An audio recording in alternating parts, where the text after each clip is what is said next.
Hello everyone, my name is Mr. Big T Anderson, and today we will be reading The Mako by Mille Libri, and I hope I'm not I cannot speak English. Obviously, it's now a recording. I cannot speak any language. Mille Libri, Mille Libri, Mille space Libri. That's the author. Anyway, this is going to be a Mass Effect fanfiction, and called The Mako. On the way to a briefing, Shepard overhears the companion's opinions of her driving. If you know about this game, you already know where we're going. So, one thing I will say. For those who are new here, thank you for listening. I do appreciate it. I am not the author. I cannot pronounce it. I butchered it, and I apologize. I want to pronounce it Mille Libri, like Milfew, but okay, so I'll do that. Mille Libri. And for those, like I said, who are new here, Libri's the author. I'm Schmucky Duck reading it. And really, that's it. I just do this because I think, if you do write good fan fiction, there should be, some positive, and hopefully this will be crumb. Oh, well, this is good. It's always good when try recording and you have nice, meaningful conversations and you open your mouth and all you can do is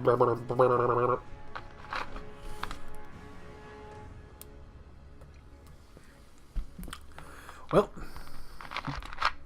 alright, got some caffeine. Let's rock and roll, shall we? This is the Mako.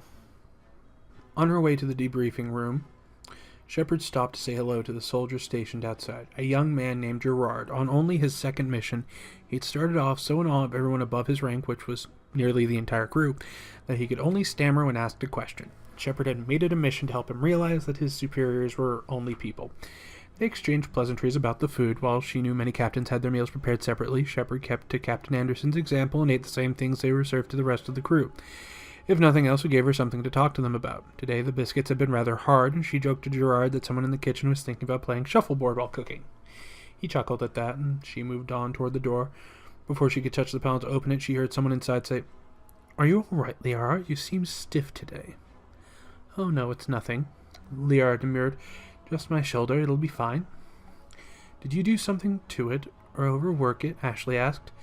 "I know if I go too hard at the weights without stretching first, Rex's characteristic loud guffaw broke into her words. "She didn't overwork it. It's a Mako injury. That's what it is." There was silence in the room and then a chorus of voices. "Oh, I should have known. Of course, we've all been there. Happens all the time." Tally's voice came through the most clearly. "What happened this time? I knew it was in bad shape when it came back up to the ship." "Shepard doesn't want you to get bored," Rex said as he laughed uproariously again. "Did she flip it again?" Liara said. "No, not this time, but we came close once or twice." Shepard was about to charge in, irritated at all of them, when Kaiden said, "Or did she speed full stream ahead towards a sheer wall?" Her eyebrows lifted. "Him too?" There was a chorus of chuckles. Ashley continued Kaiden's line of thought, saying he pointed out to her that there's no way even the Mako can get up that wall, and she just speeds up. "I know, right?" Rex said loudly. "If I get up enough speed, the momentum will take us up, and then we'll save so much time over going around. Don't know what she wants to save time for so badly." "Well," Garrus suggested, "personally I find it useful to have some extra time to apply Metagel to my wrenched muscles before I get out of the vehicle." They all laughed at that one. Shepard met Gerard's eyes, seeing the twinkle in them, the smile the boy couldn't hide, and she frowned at him. She'd feel bad later for squashing his attempt to join in the joke, but her driving was hardly a laughing matter.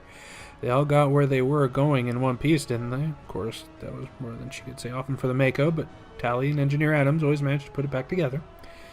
Then once you get up the mountain, she heads right back down at the same speed, Kaiden said.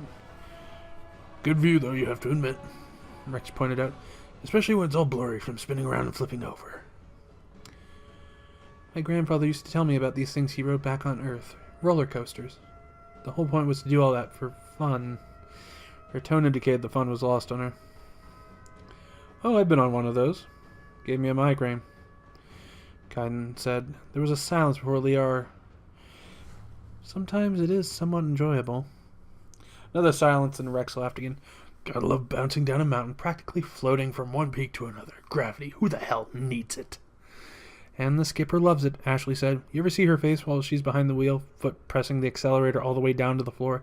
I never see Shepard that animated. She talks to it, Tally said. Come on, you can do it, as though the Mako can hear her. Shepard smiled. She did love it. There was a freedom in driving the Mako around the surface of a planet, exploring all the corners, no one telling her what to do or how to do it, no politics involved, knowing the Mako could take whatever she dished out to it, feeling the machine respond to everything she told it to do. She imagined it must be some semblance of what Joker felt piloting the Normandy. Garrus agreed. Everyone has to relax somehow, and she pushes herself very hard in the rest of her life. You could say she pushes herself as hard as she does the Mako. Sometimes when she has a challenge, she gets the same look on her face she does when she's speeding towards a mountainside, Kaiden said thoughtfully. Yes, I think that's true. She rolls over and picks herself up the same way as well, Liara added in her gentle way. So, Shepard's a Mako?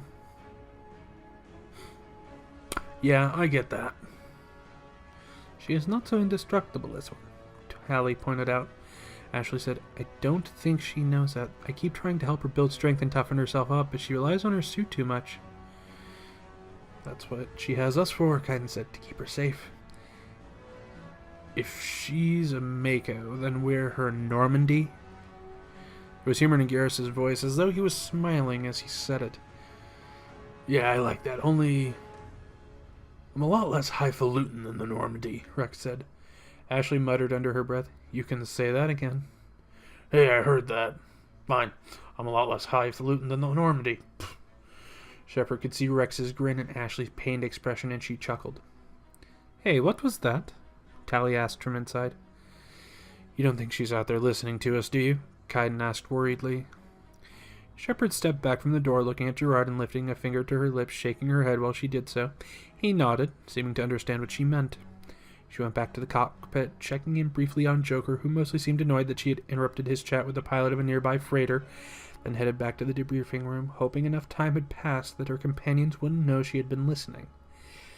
An intensely private person, Shepard disliked being the subject of discussion, but she knew that as the first human Spectre, she was probably being discussed by many people around the galaxy at all times. So her own companions, those who know her best, would certainly be allowed to talk about their experiences with her. As she reached for the button to open the door, there was a burst of laughter from inside the room, all 6 voices distinct in the sound, and Shepard realized that in talking about her, the thing that brought them all together, they were becoming a team. And for that, she was willing to let them criticize her driving any time they felt like it. But one thing was for sure. The next pair who went out with her were getting an especially wild ride, and she'd have to see that they packed plenty of Metagel. And that was the Mako by Seriously, that name, I've butchered it, I think, 10 different times. Libri? Author Libri. There.